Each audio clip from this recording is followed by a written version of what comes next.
Bonjour à tous, j'espère que vous allez bien. Est-ce que vous allez bien déjà pour commencer? Bon, c'est une bonne nouvelle. Moi, je suis en pleine forme. Je suis très content qu'on nous ait proposé de faire la conférence d'ouverture de la 11e édition du Rent. Le salon a 11 ans. C'est quand même énorme. 11 ans. 12. On me dit 12 en régie. J'aurais dû mettre un 2 sur la slide. C'est les 12 ans du Rent, donc c'est totalement énorme. 12 ans qui vous accompagnent, qui vous aident à performer et à être meilleur dans vos business immobiliers. Moi, je voulais voir avec vous si vous avez cette même sensation, cette même envie de commencer ce salon, s'il y a un peu les jambes qui trépignent et cette envie de commencer et de lancer cette 12e édition du Rent. Faites un maximum de bruit. Est-ce que vous êtes chaud pour cette 12e édition du Rent? Allez, on fait du bruit, on fait du bruit. Je veux qu'on monte la température. Là, c'est pas assez. On fait monter la chaleur de la salle. On continue, on enchaîne. Voilà, là, on fait du bruit, là, on fait du bruit. Ça me fait plaisir. Alors, je me doutais qu'on n'allait pas atteindre des records de chaleur comme en 2022. Je ne sais pas si vous vous souvenez, j'ai envie de vous plonger.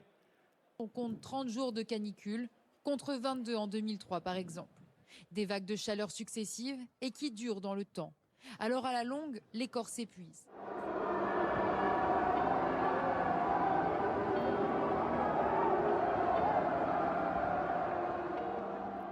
C'était important pour moi de vous replonger à l'époque de 2022 parce que je pense que c'est le moment où la première germe a poussé. Je veux dire vraiment au niveau de tous les Français. Cette première germe, parce qu'il y a plein de gens qui parlaient d'écologie, qui parlaient du climat avant. Mais là, c'est la première fois que tous les Français en parlaient vraiment dans toutes les discussions. C'est la première année où j'ai des amis qui ne s'intéressaient pas du tout à ce sujet-là, qui m'ont appelé et qui m'ont mis dans la même phrase « Je suis parti en vacances » et des mots-clés comme CO2, climat et compagnie. Il y a une germe qui est née, tous les Français en parlaient, ça devenait vraiment un sujet de discussion important. Et puis, petit à petit, on s'est un peu refroidi sur le climat. Il y a quelques cailloux qui sont venus recouvrir cette germe. Il y a eu la guerre, il y a eu l'inflation, il y a eu la montée des taux, la baisse des ventes dans nos business.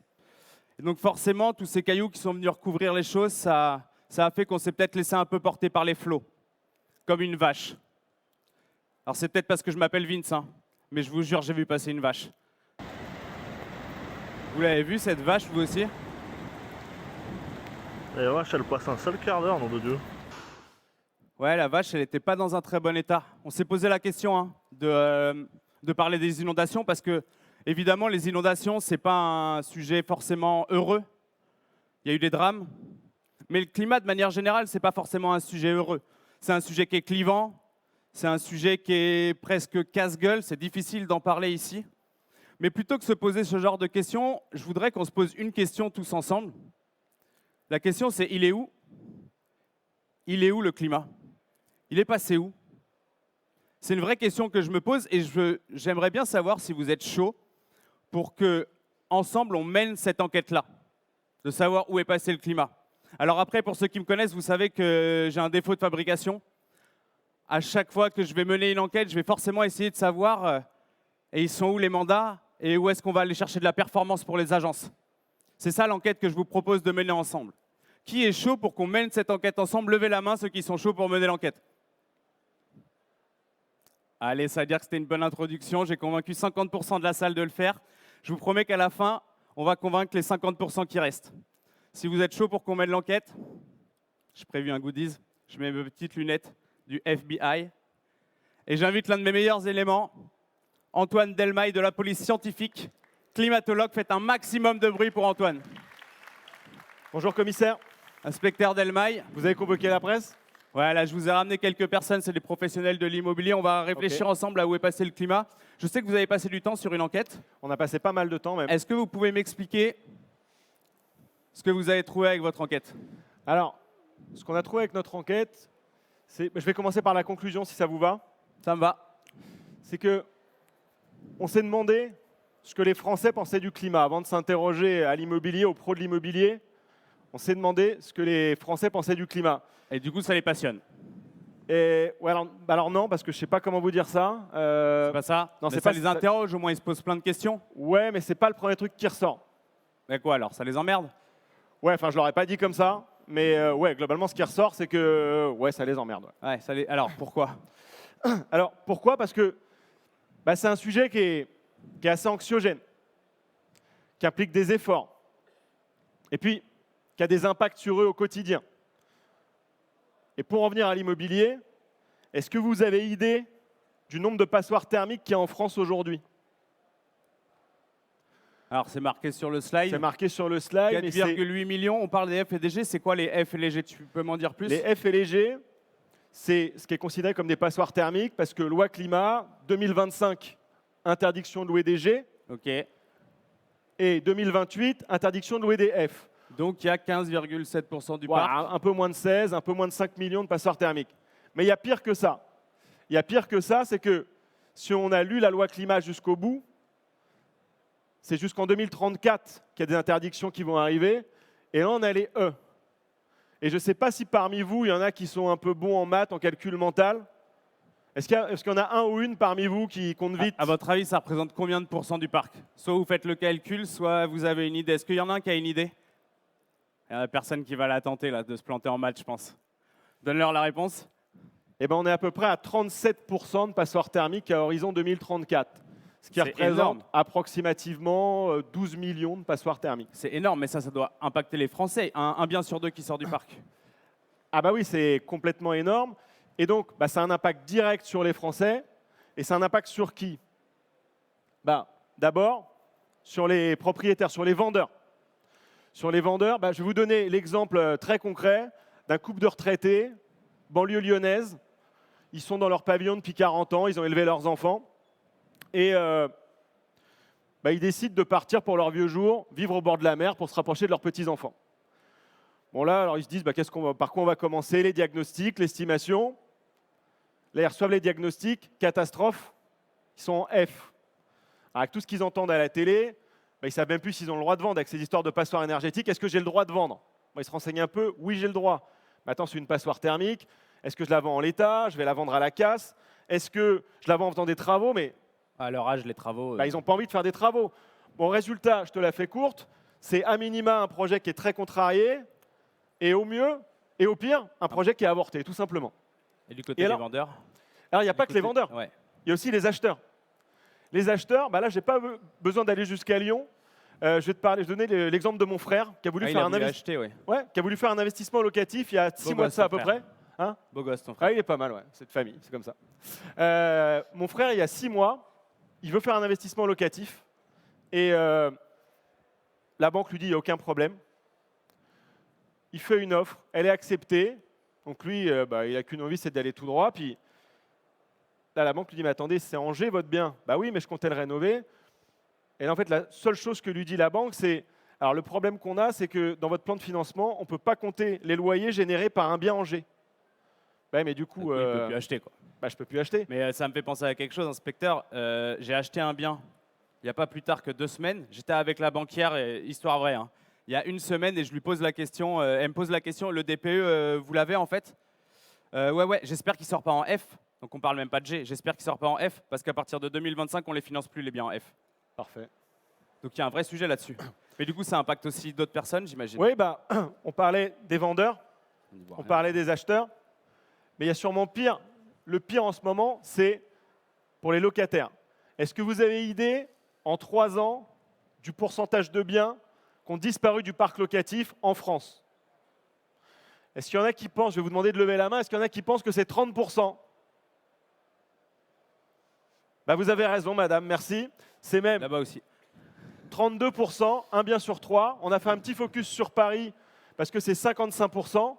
Alors, Il y a l'effet JO. il y a l'effet géo, donc le climat, il n'est pas responsable de tout, ne nous faites pas dire ce qu'on n'a pas dit, mais on a effectivement l'encadrement des loyers, la concurrence de Airbnb, l'effet JO, mais ça n'explique pas tout.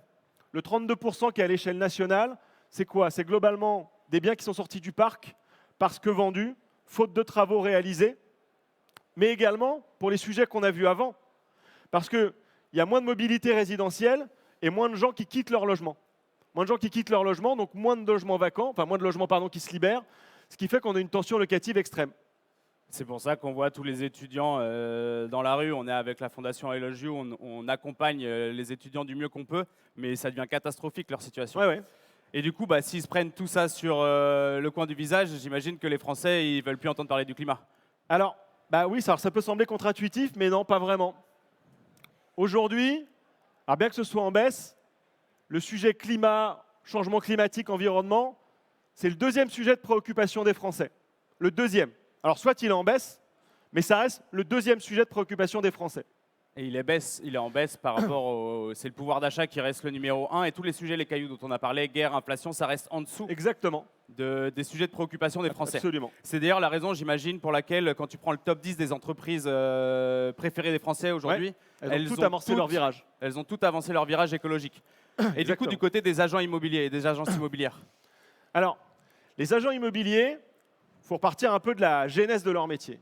À l'origine, ils avaient un gros gâteau. Ça ne veut pas dire que c'était un métier facile, l'immobilier. Ça a toujours été un métier difficile, concurrentiel. On remet les pendules à l'heure tous les mois. Mais il y avait un gros gâteau. C'est-à-dire que, bon ou mauvais état, on vendait, c'était une question de prix. Si on était au bon prix, on vendait. Moi, quand j'ai commencé dans l'immobilier, Vous avez été dans l'immobilier, inspecteur Delmaille? ouais, mais c'est une longue histoire, une vieille histoire. On est là pour parler à nos invités. Je savais Donc que oui, j'avais mais j'ai fait affaire de à un l'immobilier expert. longtemps. Et donc mon premier patron, quand je suis arrivé dans l'immobilier, il m'a dit, tu sais Antoine, il y a 3 critères dans l'immobilier. Je ne sais pas si vous les connaissez. C'est l'emplacement, premier critère. Deuxième critère, c'est l'emplacement. Et le troisième critère, c'est l'emplacement. Quand le DPE il est arrivé, en 2006, pour ceux d'entre vous qui faisaient déjà de l'immobilier en 2006, au mieux c'était une information, au pire une anecdote. On disait, bah, regardez, c'est comme les machines à laver, là, ils ont fait des belles couleurs, A, B, C, D, E, F, G. Ouais, vous ne l'avez pas regardé, nous non plus. Signe en bas à droite. Alors peut-être que certains d'entre vous, c'est beaucoup mieux que dans mon agence en 2006, mais nous, c'est comme ça qu'on le présentait. Aujourd'hui, ça ne ressemble plus vraiment à ça quand on présente un DPE. Est-ce que, on disait tout à l'heure que c'est 37%. Est-ce que vous avez idée du pourcentage de vos clients, donc vous ne les voyez pas, qui ne visitent pas un bien s'il est de mauvaise classe énergétique? Est-ce que vous pensez que c'est plus de un bien sur 10, 10%? Tous ceux qui pensent que c'est plus de 10%, levez la main. OK, gardez la main levée si vous pensez que c'est plus de 20%. Plus de 30%? Pas mal. C'est plus de 30%? C'est 50% de vos clients, pas moi qui le dis, c'est se loger. 50%, ça veut dire qu'il y a une personne sur 2 qui ne visite pas un bien s'il est dans une mauvaise classe. Mais c'est un manque à gagner énorme pour les agents immobiliers. Ouais. Il y a un business fou à aller chercher. Qu'est-ce qu'ils peuvent faire? Bah, en fait, sur la rénovation énergétique notamment, les agents immobiliers, quelles sont les questions que leurs clients se posent? La première, c'est OK, j'ai des travaux à faire, mais les travaux ces dernières années, ça a augmenté comme ça. Alors heureusement, ça a tendance un peu à se stabiliser, mais ça reste extrêmement cher. Donc je fais des travaux, je vais avoir besoin de conseils sur comment les réaliser, avec qui les faire réaliser. Le problème, c'est qu'il y a des aides pour ça. Mais les aides, elles ne sont pas super bien fléchées. Vous avez 69% des Français qui ne comprennent pas ou qui ne s'y retrouvent pas bien. Une fois qu'on s'y est à peu près repéré dans les aides de l'État, donc ma prime rénov et autres, bah, on va chercher un artisan RGE. Le problème, c'est que sur ces 3 dernières années, quel que soit le type d'activité, depuis 2021, c'est en baisse constante, le nombre d'artisans RGE. Résultat, en 2023, vous avez 15% de chantiers de rénovation énergétique qui ont été lancés en moins selon l'ANA, qui est donc à l'origine du dispositif MaPrimeRénov'. Et qu'est-ce qu'ils peuvent faire alors, les agents immobiliers? Bah, les agents immobiliers, ils ont le pouvoir de faire sortir leurs clients du triangle de l'inaction, Et ça, c'est un grand pouvoir. qui implique de grandes responsabilités. Le fameux triangle de l'inaction, c'est le triangle où c'est l'État qui pense que c'est les entreprises qui vont régler le problème. Les entreprises, elles comptent sur les particuliers pour le faire. Et les particuliers, ils se disent, bah, c'est à l'État de régler ce problème-là. Du coup, Et personne au ne final, il fait n'y a personne qui fait rien. Exactement. Donc, comment ils peuvent faire, les agents, pour intervenir là-dedans? On a déjà un certain nombre d'infos là. Il y a des travaux à faire. Comment ils pourraient aider leurs clients, par leur connaissance, par leur formation, à identifier les bons travaux, mieux lire un DPE. Ils ne vont pas devenir experts en tous les agents immobiliers, mais à minima, ils peuvent flécher, aider leurs clients à bien s'entourer. Ensuite, il a besoin, s'il peut bénéficier d'aide, il faut qu'il soit capable de les flécher pour lui. Il y a 7 sur 10 de ses clients qui ne comprennent pas bien comment fonctionnent les aides. Une fois qu'il a fait ça, il va faire re-rentrer des biens dans son marché et les 37 ou 40% qui allaient en sortir, il faut qu'il aide à les re-rendre liquides. Donc du coup, il peut aller chercher son marché en faisant bouger le triangle de l'action du coup. Exactement. Et pourquoi il ne le fait pas? Alors pourquoi il ne le fait pas? Ça, malheureusement, c'était un peu la partie la plus simple de l'enquête. C'est que si vous avez suivi un peu ce qui s'est passé dernièrement dans l'actu des agents immobiliers, vous avez les ventes qui sont passées en moins de 3 ans de pas loin d'1 200 000 000. On est passé très près d'1 200 000 000. Cette année, les projections de la FNAIM, c'est un atterrissage à 750 à 800 000 ventes. Vous avez l'an dernier, je crois, plus de 910 agences qui ferment, ce qui était déjà en nette hausse par rapport à 2022. Cette année, les projections FNAIM, c'est 1400 agences qui ferment. Donc, pour faire simple, les agents, ils ont dû choisir entre est-ce que je m'occupe du climat ou est-ce que je sauve mon business? Ok, donc les agents immobiliers, ils ont eu le choix entre deux gros boutons. Exactement. Soit je sauve mon climat, soit je sauve le business. C'était l'élément déclencheur pour eux. Mais du coup, ça veut dire que si aujourd'hui, il n'y avait qu'un seul bouton et que le climat et le business, ça pouvait être la même chose. Attendez, ça voudrait dire que... Vous avez l'air de partir, machin. Vous savez, Romain Cartier, le mec de la télé, Le beau gosse, là, voilà, c'est lui. Voilà, pas mal. qui vient de sortir. Exactement. Il me disait qu'on pourrait peut-être faire quelque chose d'efficace, plus efficace que ce qu'on est en train de faire là. C'est peut-être d'appeler des gens du terrain, d'aller interroger des professionnels du terrain. Ça tombe bien, figure-toi. On a trouvé 3 grands témoins à qui on va pouvoir poser des questions sur ces sujets-là. Et on va peut-être commencer par le témoin numéro 1, Monsieur Guillaume Martineau. Je vous prie de faire un tonnerre d'applaudissements pour Monsieur Guillaume Martineau qui vient témoigner devant vous aujourd'hui. Bonjour. Peu importe. Est-ce que le micro marche? Oui, je ne savais pas que je commençais la journée dans un commissariat, donc j'espère que je suis là en tant que témoin. Mais on est sympa, hein. bien sûr. Voilà. Pour Même l'instant, pas on n'a rien assisté. contre vous, Monsieur Martineau. Alors, Monsieur Martineau, bonjour. Bonjour. Pour commencer, je vais vous demander de vous présenter, vous et votre entreprise, votre activité. Donc, Guillaume Martineau, je suis agent immobilier dans les Landes, donc au bord de l'océan Atlantique. J'ai 2 agences immobilières, une quinzaine de collaborateurs. Donc voilà mon activité. J'exerce depuis plus de 30 ans, 57 ans, encore jeune, mais très sensibilisé par ce qui se passe. Ok. Et il me semble également que vous êtes le président de la coopérative Orpi. Oui, aussi. Ok. Donc c'est une coopérative, il y a 1300 agences, un peu plus de 9000 collaborateurs. Et évidemment, ce matin, je pense que c'est à ce titre-là que vous m'avez invité pour représenter le réseau et expliquer un peu notre sensibilité sur ce sujet. Je suis accompagné de mon équipe du conseil de gérance. Ok. Bonjour à tous et toutes. Je vais commencer par une question simple et ouverte. Que vous évoquent les sujets climat, écologie? Ce que ça m'évoque, tout d'abord, quand on parle de ça, on a l'impression que c'est très moralisateur et on vit ça comme non pas comme une contrainte, mais on se dit, ça m'évoque en fait une maison, j'arrive, je dois emménager, il y en a partout, je ne sais pas par où commencer. Ok. Et ce que ça m'évoque, c'est qu'on commence par me dire ce que je ne fais pas ou ce qui est mal. Ça, c'est Ok. le premier sentiment. Ok. Mais après, ce que ça m'évoque aussi, c'est comment je vais ranger cette maison et comment je vais sensibiliser. Et c'est là, peut-être, en tant que président d'Orpi, ma mission, c'est aussi de sensibiliser le réseau, nos collaborateurs, et de leur dire que on peut penser qu'on n'est pas concerné, qu'on ne fera pas grand-chose. J'en parlais ce matin avec un de mes confrères en voiture en venant, et vous parliez de business, sauver le business ou sauver le climat. Ouais. Il y a encore peu de temps, effectivement, je vous aurais dit, je vais d'abord sauver mon business et le climat, je vais laisser le triangle de l'inaction, je vais laisser les autres s'en occuper. Sauf que, après avoir rencontré et parlé de la fresque du climat, je m'aperçois que finalement, chacun à son échelon peut faire un petit quelque chose. Donc tout l'enjeu, pour nos 9000 collaborateurs, c'est comment, à notre niveau, on fait quelque chose et les professionnels immobiliers font quelque chose. Ok.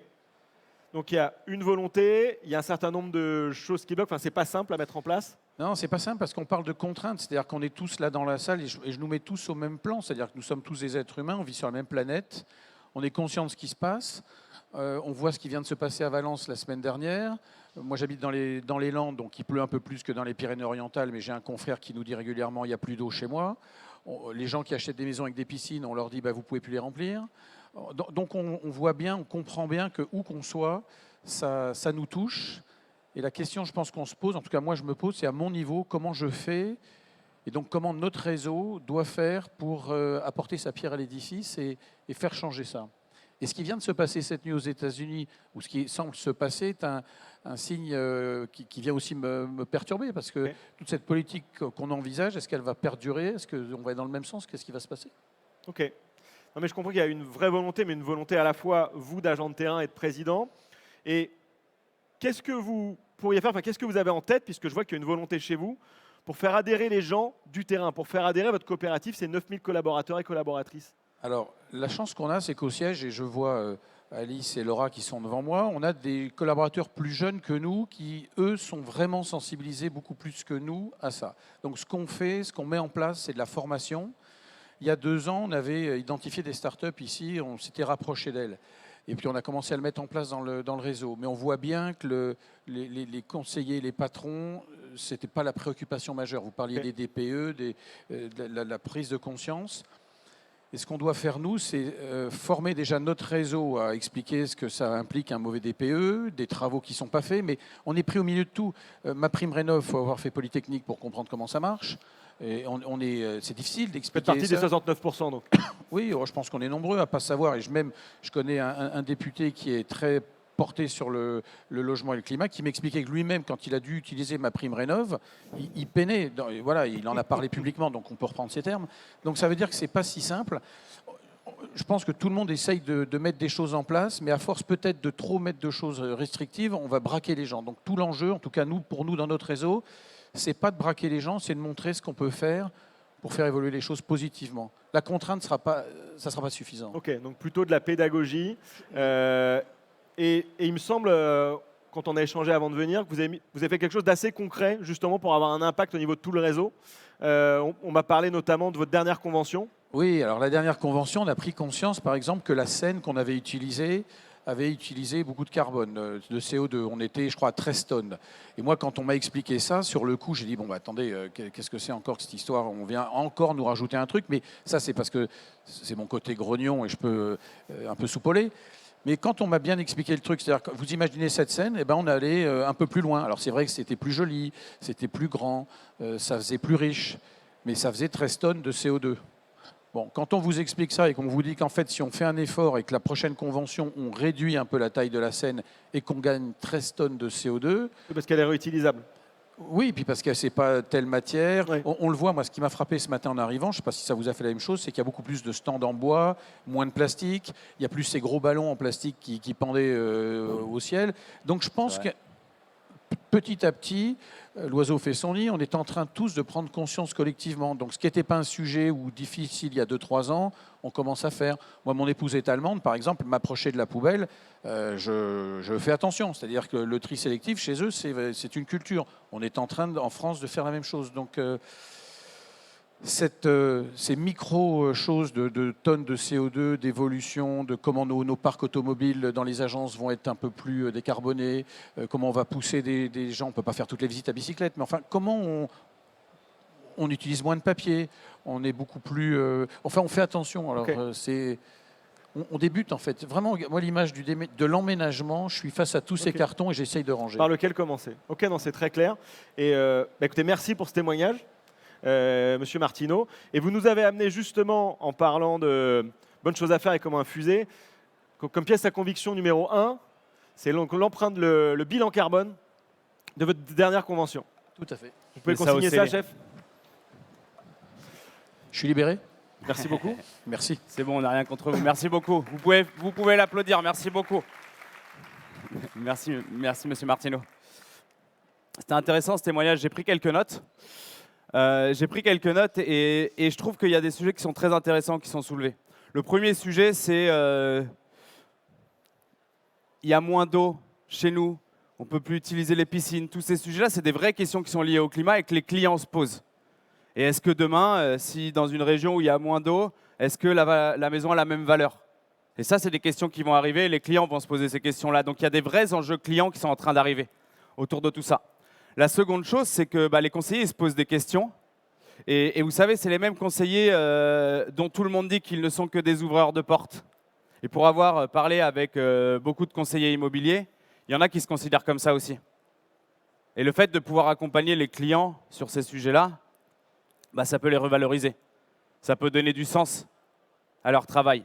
C'est un des moyens de le faire, en tout cas. du sens en plus. Ouais. Tout ça, en fait, ce qui est intéressant, c'est que c'est un sujet business et que tout le monde se pose des questions jusqu'au ministre qui ne sait pas comment utiliser ma prime rénov. Donc on est vraiment sur un sujet de tout le monde a besoin d'être accompagné là-dessus. Et si ce n'est pas les professionnels de l'immobilier qui le font, quelqu'un prendra peut-être la place. Donc il y a un sujet business là-dessus. Après, ce que j'ai bien aimé, c'est la pièce à conviction aussi.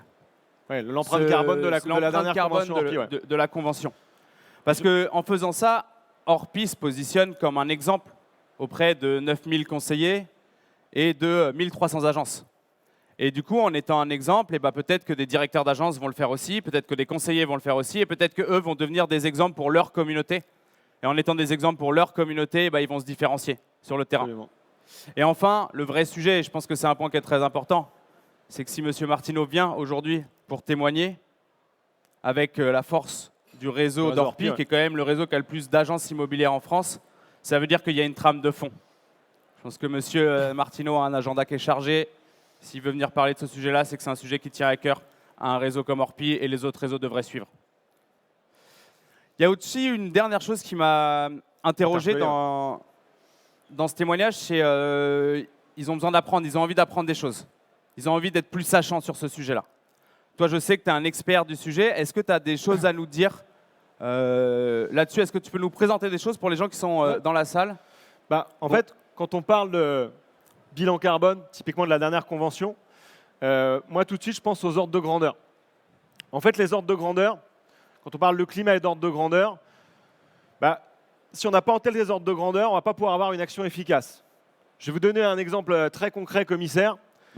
Imaginons que sur l'année qui vient, là, vous souhaitiez perdre 10 kilos. Enfin, c'est pas contre vous, mais voilà, vous avez 10 kilos à perdre, d'accord? Et là, vous me dites, vous arrivez un matin en me disant, voilà, je veux perdre 10 kilos, j'ai pris une grande décision, j'arrête le sucre dans mon café.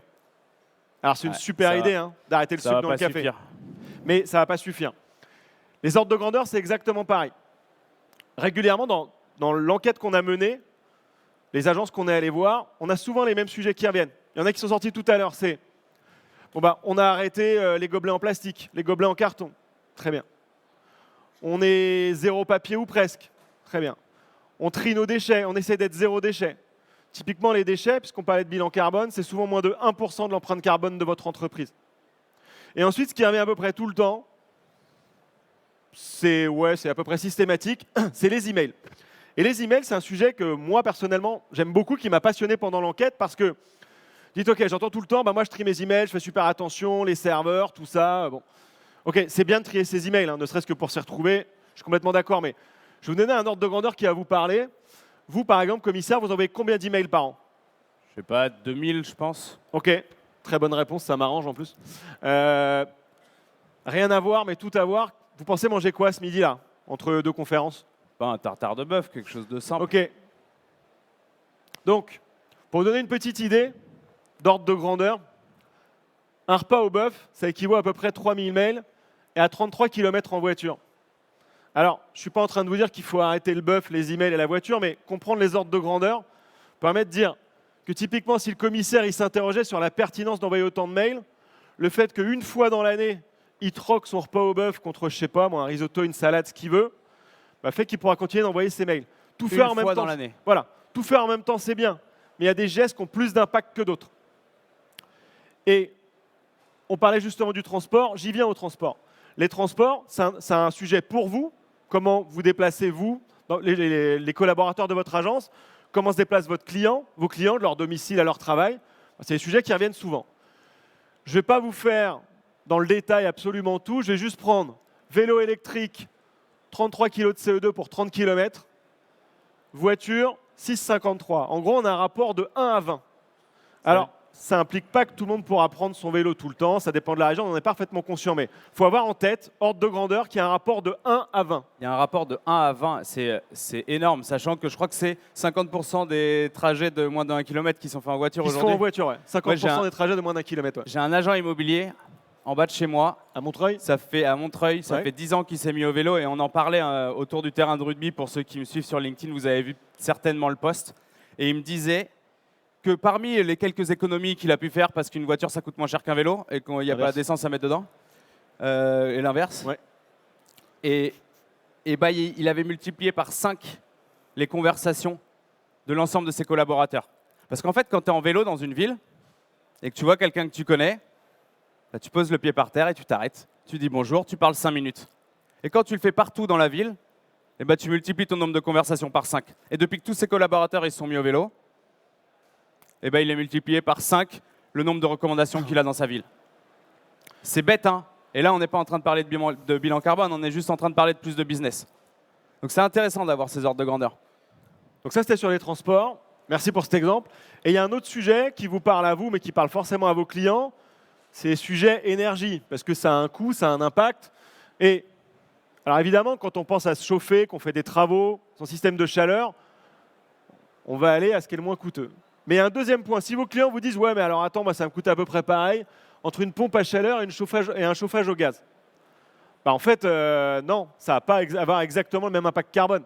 C'est-à-dire qu'une pompe à chaleur, ça va être 10 fois moins émetteur que du chauffage au gaz. Donc, c'est assez important, lorsque vous vous posez la question de changer de système de chauffage, de se poser les bonnes questions d'ordre de grandeur et d'intensité carbone. Et du coup, sur quoi ils peuvent avoir de l'impact les professionnels de l'immobilier? Bah, la raison pour laquelle je vous ai parlé de tout ça, c'est que on parlait des déplacements, de se loger et de ce qu'on achète pour sa maison. Bah, ça veut dire que l'agent immobilier, il a le pouvoir d'avoir un impact sur 50% de l'empreinte carbone des Français. Vous n'allez pas régenter 50% de leur empreinte carbone, mais en tout cas, les sujets que vous adressez, ils concernent 50% de l'empreinte carbone des Français. C'est intéressant ça. Est-ce que ça ne vaudrait pas le coup, maintenant qu'on connaît ces ordres de grandeur, d'appeler nos autres témoins qui vont peut-être nous dire comment, avec ces ordres de grandeur, ils sont capables d'avoir de l'impact sur leur propre terrain? Parfait. Je vous propose, inspecteur, d'appeler notre témoin suivant, Monsieur Benoît Thierry, président de Thierry Immobilier. Faites un maximum de bruit pour Benoît Thierry. Bonjour. Monsieur Thierry, juste ici.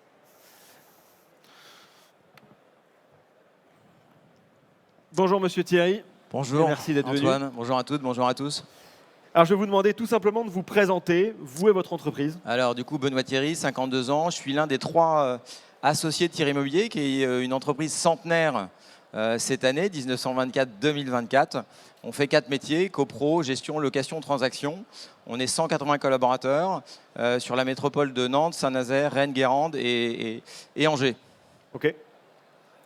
Très bien. Et il me semble, on s'est un peu renseigné sur vous, hein, vous n'êtes pas un témoin qu'on ait cherché par hasard, vous avez mis un certain nombre de choses en place, que ce soit en RSE, en décarbonation, depuis quelques temps. Est-ce que vous pouvez nous parler de ça? Oui, c'est un long parcours, c'est un chemin. Hein. Moi, j'ai eu la chance de faire le CJD, Centre des jeunes dirigeants. Alors, évidemment, je suis plus jeune, donc je suis parti de ce réseau. Mais finalement, on parlait de performance globale. La performance globale, c'est la RSE.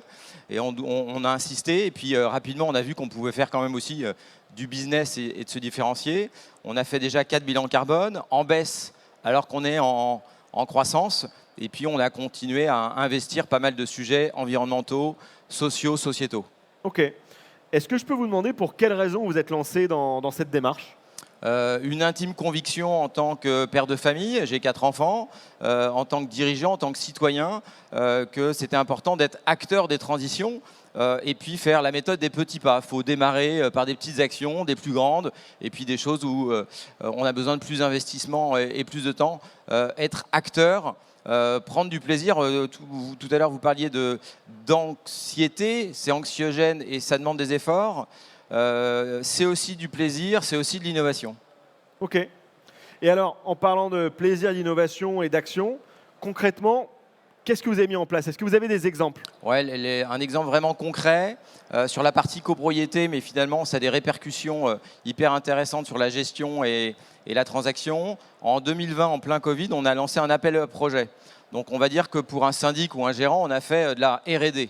De la recherche et développement, plutôt sociale et sociétale. On a dit à nos clients copropriétaires et locataires, parlez-vous, déjà, ce n'est pas si courant dans une copropriété, portez un projet collectif et on va vous soutenir financièrement et logistiquement. Et dans ce cadre-là, sur la première année, on a eu 25 dossiers retenu 12 parce qu'il y a eu un jury interne et des gens de la métropole. Donc effectivement, les gens de la métropole, c'est évidemment pour faire parler de l'entreprise. On en a retenu 12, allez, on va dire trois exemples très concrets. Mise en place d'un potager partagé. Et puis je suis syndic, je l'ai rappelé, donc en permaculture, je suis pas bon, hein, c'est pas mon métier. Et donc du coup, pour mettre en place ce potager partagé, on ne paye pas la copropriété pour ces dossiers. En fait, les gens qu'on paye, c'est des gens qui nous aident. Donc on travaille en coopération avec des gens qui font de la permaculture en centre-ville. Ça permet de créer du lien social et de développer des partenariats avec le territoire.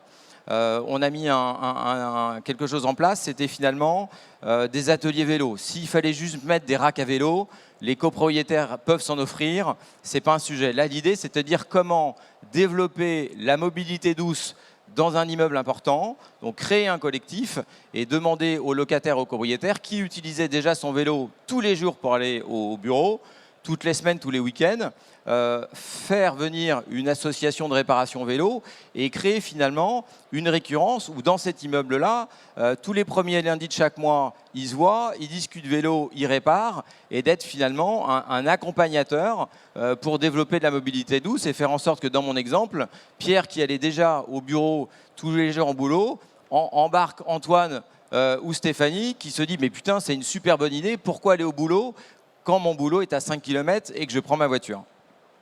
Un dernier exemple, c'est une cour très minérale, où finalement on a accompagné ses clients sur 3 ans et cette cour elle est verte, il y a des oiseaux, il y a des nichoirs, il y a des récupérateurs d'eau et les gens qui ont mon âge, finalement cette cour c'est devenu un peu Melrose Place, c'est un lieu de rencontre, bon éventuellement plus c'est affinité, mais on a créé du lien social dans cet immeuble et on a aussi développé la biodiversité. Voilà 3 exemples concrets de cet appel à projet qu'on appelle Révèle ta copro. Ok. Alors je vois qu'il y a une vraie appétence personnelle pour le sujet, en tant qu'entrepreneur, en tant que citoyen, en tant que père de famille. Vous avez embarqué vos équipes, de ce que je comprends, c'est important pour eux. Et très concrètement, qu'est-ce que ça vous apporte en termes de business pour votre entreprise, pour vos clients? Qu'est-ce que vous retenez? Qu'est-ce que ça vous apporte? En fait, tous ces sujets-là, cet appel à projet, la mise en place de connecteurs avec Voltalis, on a équipé 800 logements l'année dernière et ça génère à peu près 20% d'économie d'énergie. Donc on fait faire des économies à nos clients. Il y a plein d'utilités. Il n'y a pas d'ordre.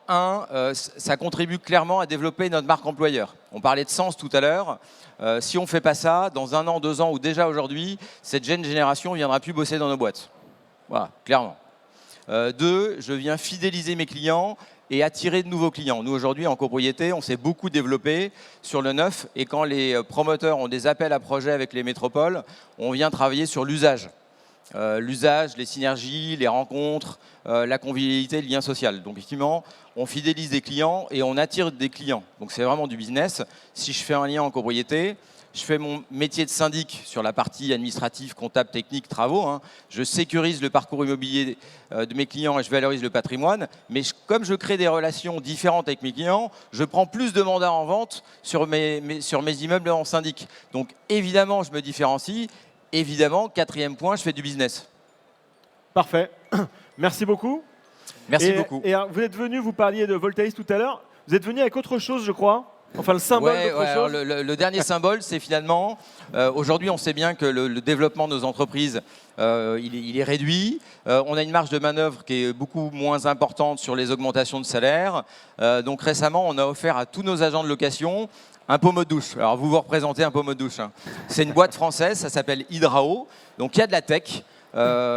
Du coup, on a offert ça à nos agents de location pour qu'ils prescrivent ce pommeau de douche. Et ce pommeau de douche, finalement, quand vous êtes là, c'est rouge, c'est que vous avez déjà consommé 20 litres d'eau. Alors qu'aujourd'hui, de 0 à 10 litres, c'est vert, de 10 à 20, c'est bleu. Et là, je prends ma douche, donc du coup, je ne suis pas bon, j'ai dépassé les 20 litres. Voilà, donc on accompagne nos collaborateurs. Là, aujourd'hui, on est sur un nouveau projet d'entreprise 2025-2030, je m'arrête là-dessus. Un collabore acteur, il est en relation avec un client, il doit forcément générer un impact de sensibilisation ou d'action sur les enjeux sociétaux, environnementaux. Voilà. Merci, je sais qu'on pourrait parler 2 heures de c'est ça. avec toi. Merci beaucoup pour ce pour votre intervention. Merci Antoine. Il fait beaucoup penser au verre de beer pong qu'on a sur le stand Imo 2. Si ces sujets vous intéressent, vous pouvez me contacter en privé sur mon compte LinkedIn. Je vous répondrai avec plaisir. Merci beaucoup, Benoît. Merci, Benoît. Vas-y. J'ai pris quelques notes. Je fais très rapidement, mais en fait, il y avait énormément de sujets derrière tout ça.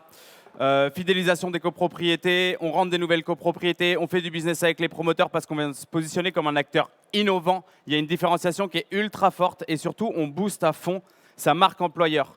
Et en fait, juste si on met tous ces sujets-là, bah en fait, il n'y a plus de sujets, ça vaut le coup de le faire. Et le dernier point que j'aime beaucoup, c'est qu'il y a une vision à long terme. On n'est pas sur, comme ce qu'on peut reprocher à certains professionnels de l'immobilier, d'être la tête dans le guidon et de ne pas avoir une vision qui est à long terme. En faisant cette démarche-là, on s'inscrit dans le long terme et on voit beaucoup plus loin et on pérennise son entreprise.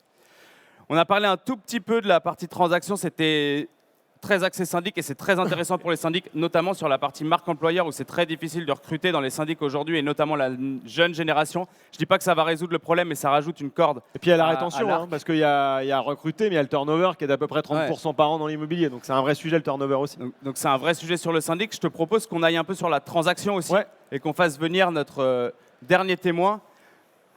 Faites un tonnerre d'applaudissements pour Sébastien Pajot.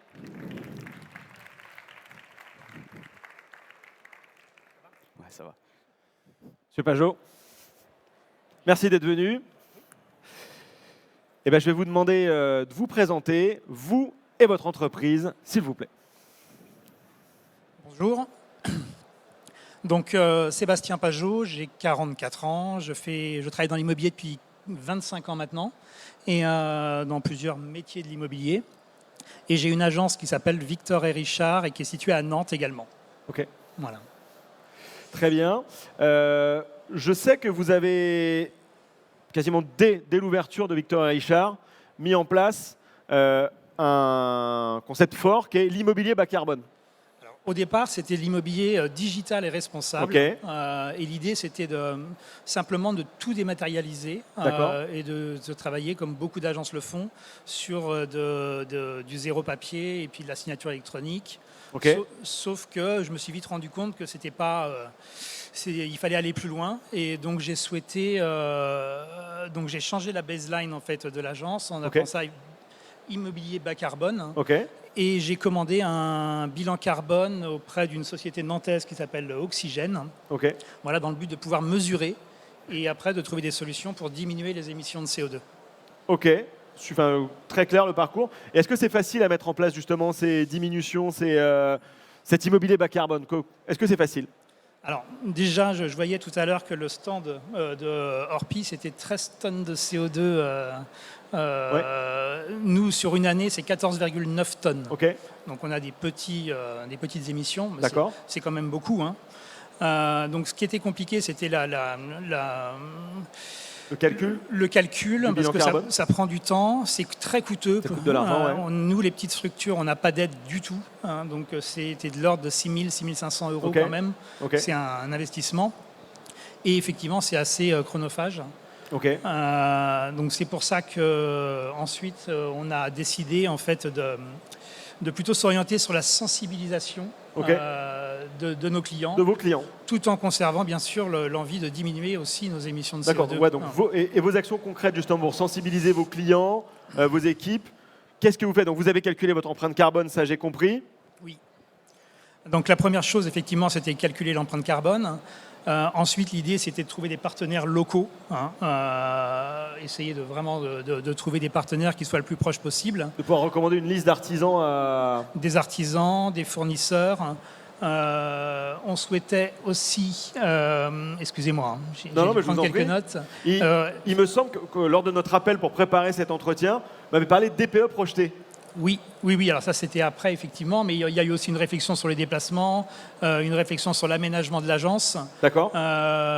Et effectivement, le DPE projeté, c'est pour sensibiliser les clients. Donc là, on travaille avec une société nantaise de diagnostic qui s'appelle West Expertise et avec laquelle on a négocié en fait un DPE projeté systématiquement pour tous les biens qui sont en E, F ou G. Pour les appartements et pour les maisons, parce qu'on sait qu'il y a l'audit après pour les F et G. Donc l'idée, c'est de pouvoir fournir à chaque acheteur en fait un DPE projeté et de leur donner en plus le devis travaux correspondant. Ok, super intéressant. C'est pour faire gagner du temps aux acheteurs, c'est pour nous faire gagner du temps aussi. Et effectivement, ça rassure le vendeur et l'acheteur. Ok. Et donc, ok, c'est très concret, très clair. Qu'est-ce que ça vous apporte? Je vois qu'il y a une conviction de votre part, mais qu'est-ce que ça vous apporte à votre entreprise? Qu'est-ce que ça vous apporte en business, concrètement? C'est pareil, j'ai besoin de mes notes. Non, mais alors déjà, des compétences techniques, parce qu'à force de discuter avec les diagnostiqueurs, on sait sur quoi on peut jouer pour améliorer les DPE. Un réseau d'artisans aussi très compétents avec lesquels on peut travailler aussi, et ça nous crédibilise aussi auprès de nos clients acheteurs. Ça nous permet de gagner beaucoup de temps et d'éviter des visites superflues parce qu'on a tout préparé en amont, donc c'est relativement simple à mettre en place. Ça aussi, le message est assez passé en fait sur Nantes. Il y a une communication qui est axée là-dessus. Donc c'est vrai qu'en termes de recrutement, ça nous aide aussi beaucoup. Et de communication, parce que les gens savent maintenant qu'il y a... Ils viennent vous voir pour ça. Pas tout le monde, hein, mais j'entends. Mais en tout cas, ça rassure les vendeurs de voir qu'il y a un service complémentaire et ça nous permet d'avoir un peu plus d'exclusivité. Ok. Très clair. Merci beaucoup, Monsieur Pajot, pour d'avoir conclu cette série de témoignages. Je vais récupérer le DPE projeté. Ouais. Dans les pièces à conviction. Il vous reste des sacs et scellés, c'est bon? C'est bon. Juste pour vous donner une idée de ce à quoi ça ressemble, et juste petite question parce que j'écoutais d'une oreille distraite. Ce DPE projeté, du coup, si demain vous voulez changer la lettre, faire passer du E en D, comment on fait? Il suffit de faire les travaux, c'est ça? Et la lettre change automatiquement?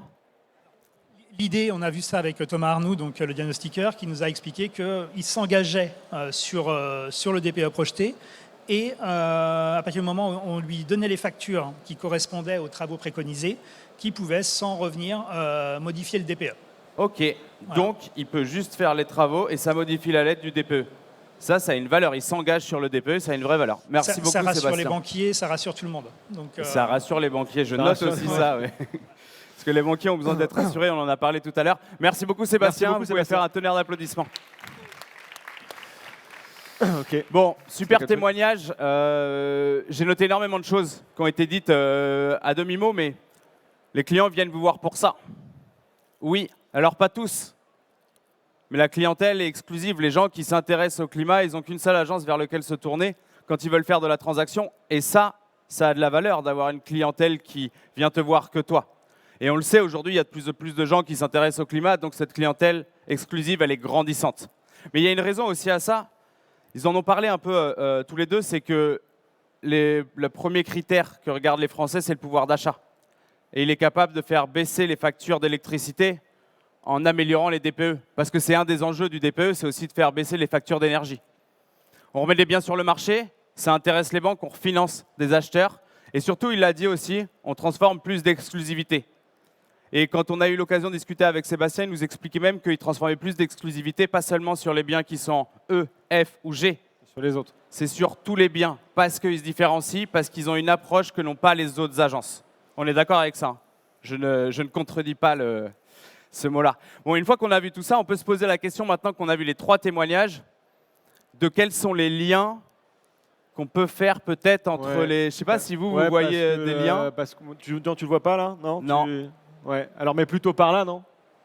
Bon, inspecteur d'Ailmail, commissaire Le Camus, là, il est temps de conclure maintenant.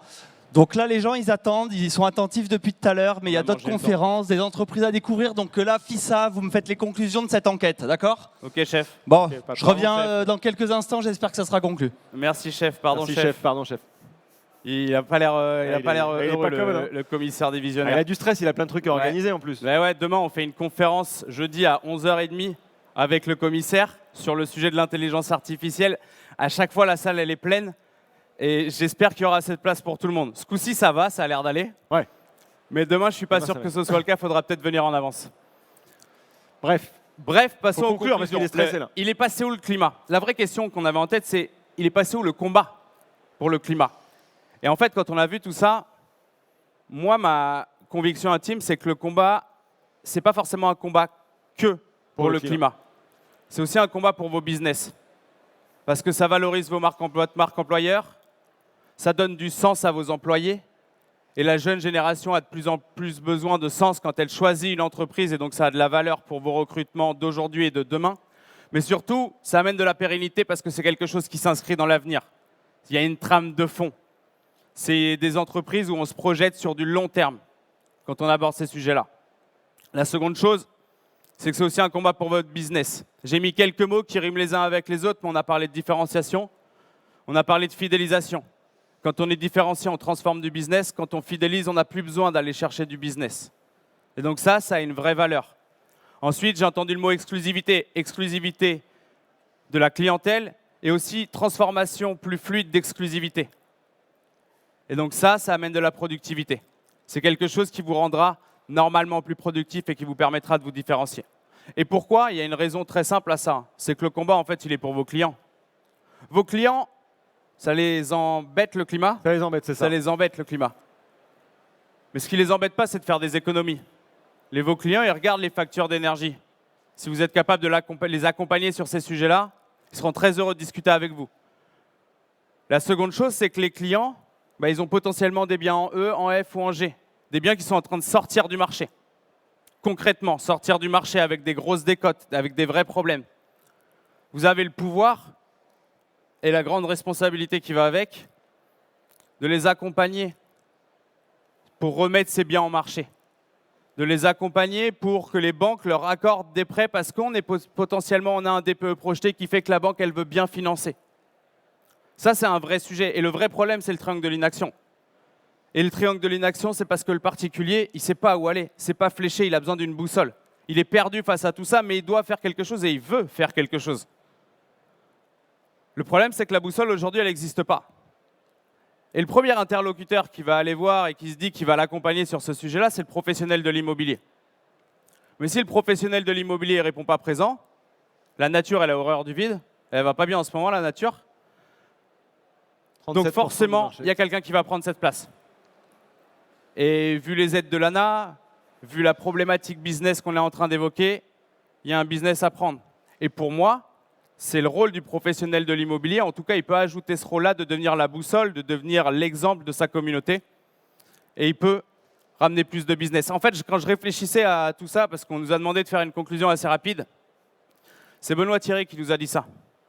Il nous a dit on fait de la R&D. En fait, on s'amuse. Alors, j'ai noté la phrase que j'arrive pas à lire parce que mon carnet est trop loin. Mais on prend du plaisir et on innove.